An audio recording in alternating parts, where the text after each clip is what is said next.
ஸ்ரீ குருப்யோ நமஹ. தெய்வத்தின் குரல் நான்காம் பகுதி 81வது தலைப்பு விடுமுறை நாட்கள்.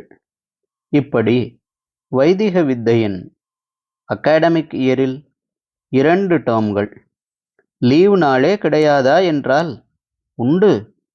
குழந்தைகளை எப்போது பார்த்தாலும் படிப்பு என்று கெடுபிடி பண்ணாமல் ரெஸ்ட் கொடுக்கும் அருள் உள்ளம் நம் பூர்வீகர்களுக்கு இல்லாமல் இல்லை. அத்தியனமில்லாத இந்த லீவு நாட்களுக்கு அனத்தியன தினங்கள் என்று பெயர்.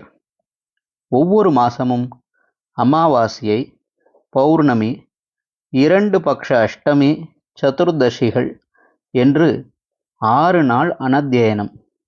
இது தவிர ஒவ்வொரு வருஷமும் உபாகர்மம், உத்சர்ஜனம் என்ற ஒவ்வொரு கோர்ஸும் முடிந்தபின் 3 நாட்கள் அனத்தியனம்.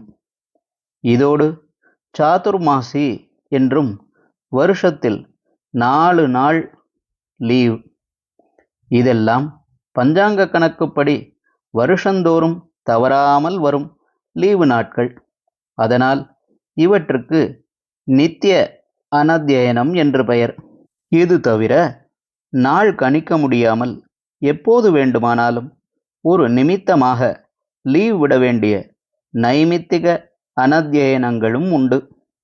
மழை அடிக்கிறது, புயல் அடிக்கிறது என்றால், காட்டிலே நெருப்பு பிடித்து கொண்டு விட்டது என்றால், நாட்டுக்கு தலைமறைவாக ஒளிந்து கொண்ட கொள்ளை கூட்டத்துக்காரர்கள் இங்கே காட்டிலேயும் குருகுலங்களை ஹிம்சிக்க வருகிறார்கள் என்றால், அப்போதெல்லாம் லீவ் விட்டு விடுவார்கள்.